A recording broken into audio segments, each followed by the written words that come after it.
ಮರ್ಯಾದೆ ಇಲ್ದೆ ಅವ್ರನ್ನ ಎಷ್ಟು ಕೀಳಾಗಿ ನೋಡ್ತಾ ಇದ್ಯಾ. ಸುಮ್ನೆ ವಿನುಗೆ ಬೈತೀಯ, ಸಕ್ಕುಗೆ ಅವಮಾನ ಮಾಡ್ತೀಯ. ದಿನ ಪೂರ್ತಿ ಹೀಗ್ ಮಾಡೋದು ಸ್ವಲ್ಪನೂ ಸರಿಯಲ್ಲ ಅಕ್ಕ. ನಮ್ಮನೆಗೆ ಅನಿಷ್ಟ ಬಂದಾಗ ಸಕ್ಕು ಅಗ್ನಿ ಕಳಶನ ಹೊತ್ಕೊಂಡು ಗುಡಿಗೆ ಹೋದ್ಲು. ಈಗ್ಲೂ ಕೂಡ ಎಷ್ಟೋ ಮೈಲಿ ನಡ್ಕೊಂಡು ಬಂದಿದ್ದಾಳೆ. ಒಂಟಿ ಕಾಲಲ್ಲಿ ನಡೆಯೋದು ಅಷ್ಟು ಸುಲಭ ಅನ್ಕೊಂಡಿದ್ಯಾ ನೀನು? ಏನೋ ನನ್ ಮೇಲೇನೆ ಕೂಗಾಡ್ತಿದ್ಯಾ? ಅಷ್ಟಕ್ಕೂ ಇಷ್ಟು ದೊಡ್ಡ ಸಮಸ್ಯೆ ಬರಕ್ ಕಾರಣ ಯಾರು? ಏನು ಗೊತ್ತಿಲ್ಲದೆ ಇರೋ ಹಾಗೆ ಅವಳನ್ನ ವಹಿಸ್ಕೊಂಡ್ ಬರ್ತಿದ್ಯಲ್ಲ. ದಿನಕ್ಕೆ 100 ತಪ್ಪು ಮಾಡೋದು ಸಕ್ಕುನೆ, ಮರ್ತ್ ಹೋದ್ಯಾ? ಬೇಡ ಬಿಡು, ಇವಳನ್ನ ಹೊಗಳ್ಬೇಕಲ್ವಾ? ಹೊಗಳು ಚೆನ್ನಾಗ್ ಹೊಗಳು. ನಾನು ಅವಳ ಕಾಲಿಗೆ ಬಿದ್ದು ಆರತಿ ಮಾಡ್ಲಾ? ಸ್ವೀಕರಿಸಮ್ಮ ಯುವರಾಣಿ, ಆರತಿ ಸ್ವೀಕರಿಸು. ಇನ್ನು ಸಾಕ್ ನಿಲ್ಸು, ನಾಲ್ಗೆ ಸ್ವಲ್ಪ ಹಿಡ್ತದಲ್ಲಿಟ್ಕೋ. ಇಲ್ಲ ಅಂದ್ರೆ ಏನೇ? ತಮ್ಮ ಅಂತಾನು ನೋಡ್ದೆ 24 ಗಂಟೆ ವಿನುಗ್ ಬೈತಾನೆ ಇರ್ತೀಯ? ನಾನ್ ಸುಮ್ನೆ ಅವನ್ನ ಬೈತಿಲ್ಲ. ಇವರಿಬ್ರು ಸುಳ್ಳುಗಾರರು. ಇಲ್ಲಿಗೆ ಬೆಕ್ಕು ಸಾಕ್ಷಿ ಹೇಳಿದ ಹಾಗಿದೆ. ಅಚ್ಚರಿದಿಗೂ ಹೇಗ್ ನಂಬೇಕು? ಸಕ್ಕು ಆಶ್ರಮಕ್ಕೆ ಒಂಟಿ ಕಾಲಲ್ಲೇ ಹೋದ್ಲು ಅನ್ನೋದಕ್ಕೆ ಏನಾದ್ರೂ ಸಾಕ್ಷಿ ಇದ್ಯಾ? ಇವಳು ದೊಡ್ಡ ಸುಳ್ಳುಗಾರ್ತಿ.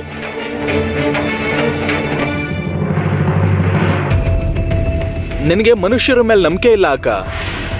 ಅವಳು ಕಾಲ್ ಕೆಳಗಡೆ ಇರ್ತಾಳೆ ಅಂತ ಅನುಮಾನ ಬಂದೆ ತಾನೆ ನೀವು ಅವಳ ಪಾದಕ್ಕೆ ಎಣ್ಣೆ ಹಚ್ಚಿದ್ದು. ಮತ್ತೆ ಬಾಬಾ ಅವರು ಪರೀಕ್ಷೆ ಮಾಡಿರ್ತಾರಲ್ವಾ, ಸಕ್ಕು ತಪ್ಪು ಮಾಡಿದ್ರೆ ನೈವೇದ್ಯನ ಸ್ವೀಕರಿಸ್ತಾ ಇರ್ಲಿಲ್ಲ. ಅಕ್ಕ, ನಿನ್ಗೆ ಕನಿಷ್ಠ ಪಕ್ಷ ಬಾಬಾ ಅವ್ರ ಮೇಲಾದ್ರೂ ನಂಬಿಕೆ ಇದೆಯಾ? ಬಾಬಾ ಅವ್ರಿಗೆ ಎಲ್ಲಾನು ಗೊತ್ತು. ಸಕ್ಕು ಸುಳ್ಳು ಹೇಳಿದ್ರೆ ಅವರು ಕಂಡು ಹಿಡಿದೇ ಇರ್ತಾರ? ಭಲೆ ಭಲೆ ದಿಗು ಇವತ್ತು ತುಂಬಾ ಕೋಪದಲ್ಲಿದ್ದಾನೆ. ಅದಕ್ಕೆ ಯಮನ ತಲೆ ತಗ್ಸೋ ಹಾಗೆ ಪ್ರಶ್ನೆ ಮಾಡ್ತಿದ್ದಾನೆ. ಸ್ವಲ್ಪ ಇರು, ನಿಮ್ಮಮ್ಮ ಕೂಡ ನಿನಗ್ ಬೈತಾಳೆ. ದಿಗು ಸರಿಯಾಗಿ ಹೇಳ್ತಿದ್ದಾನೆ ಯಮುನಾ. ನೀನು ಬಾಬಾ ಅವ್ರನ್ನೇ ಅನುಮಾನ ಪಡ್ತಿದ್ಯಾ? ನಿನ್ನ ಮಾತಿನ ಮೇಲೆ ಹಿಡ್ತಾ ಇರ್ಲಿ. ಬಾಬಾ ಅವರು ಸರ್ವಾಂತರ್ಯಾಮಿ.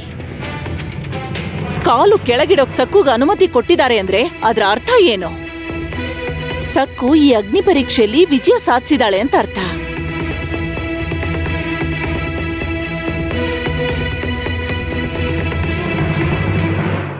ಅಯ್ಯೋ ಅಮ್ಮ, ಇವಳಿಂದ ನನ್ಗೆ ಎಷ್ಟು ನೋವಾಗ್ತಿದೆ ಅಂದ್ರೆ. ನಿನಗೇನ್ ನೋವೇ? ನೀನ್ ನೈವೇದ್ಯ ಮಾಡಿದ್ಯಾ ಇಲ್ಲ ತಗೊಂಡ್ ಹೋದ್ಯಾ? ಎದ್ದಾಗಿಂದ ಮಾತಾಡಿ ನಮಗ್ ಹಿಂಸೆ ಕೊಡ್ತಿದ್ಯಾ. ನಾನಿರೋವಾಗ ನೀನ್ ಸಕ್ಕುಗ ಆಜ್ಞೆ ಮಾಡೋ ಅವಶ್ಯಕತೆ ಇಲ್ಲ ಯಮುನಾ.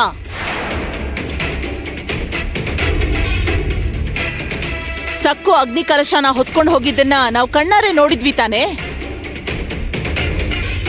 ಜಗಳ ಮಾಡೋದ್ ನಿಲ್ಸೋ.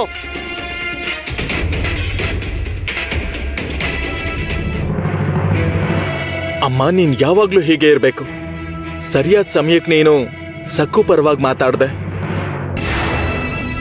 ದಿಗು ನಾನ್ ನನ್ನ ಕಡೆಗೆ ತಿರುಗಿಸ್ಕೊಂಡ್ಬಿಟ್ಟೆ. ಸಕ್ಕು, ನೀನ್ ತುಂಬಾ ಸುಸ್ತಾಗಿರ್ತೀಯ ಅಲ್ವಾ? ಹೋಗು, ಕೈ ಕಾಲು ತೊಳ್ಕೊಂಡು ವಿಶ್ರಾಂತಿ ತಗೋ. ವತ್ಸಲ, ಸಕ್ಕುಗೆ ತಿನ್ನೋಕೇನಾದ್ರೂ ಕೊಡು. ಸರಿ ಅಕ್ಕ. ಹೋಗಮ್ಮ.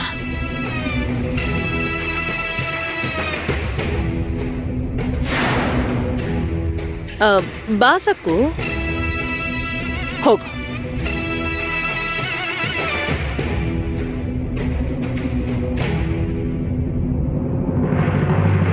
ದಿಗು ಸಕ್ಕು ಇಬ್ಬರನ್ನು ನಿನ್ ಬಲೆಗೆ ಹಾಕೊಳ್ಳೋದು ಸುಲಭ.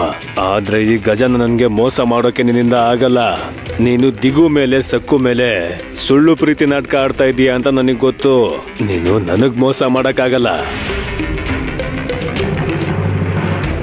ದಿನೇ ದಿನೇ ದಿಗು ಸಕ್ಕು ಕಡೆ ವಾಲ್ತಾ ಇದ್ದಾನೆ. ಅವನು ನನ್ನ ಕೈಯಿಂದ ಜಾರಿ ಹೋಗದ ಹಾಗೆ ನೋಡ್ಕೋಬೇಕು. ಸಕ್ಕು ಜೊತೆ ಸ್ವಲ್ಪ ಪ್ರೀತಿಯಿಂದ ಮಾತಾಡ್ಬೇಕು ಅಷ್ಟೇ ಅಲ್ವಾ? ದಿಗು ಎದುರುಗಡೆ ಪ್ರೀತಿಯಿಂದ ಮಾತಾಡಿದ್ರೆ ಸರಿ ಹೋಗುತ್ತೆ. ಸಕ್ಕು ಕೂಡ ನನ್ನ ಹಿಡಿತದಲ್ಲೇ ಇರ್ತಾಳೆ.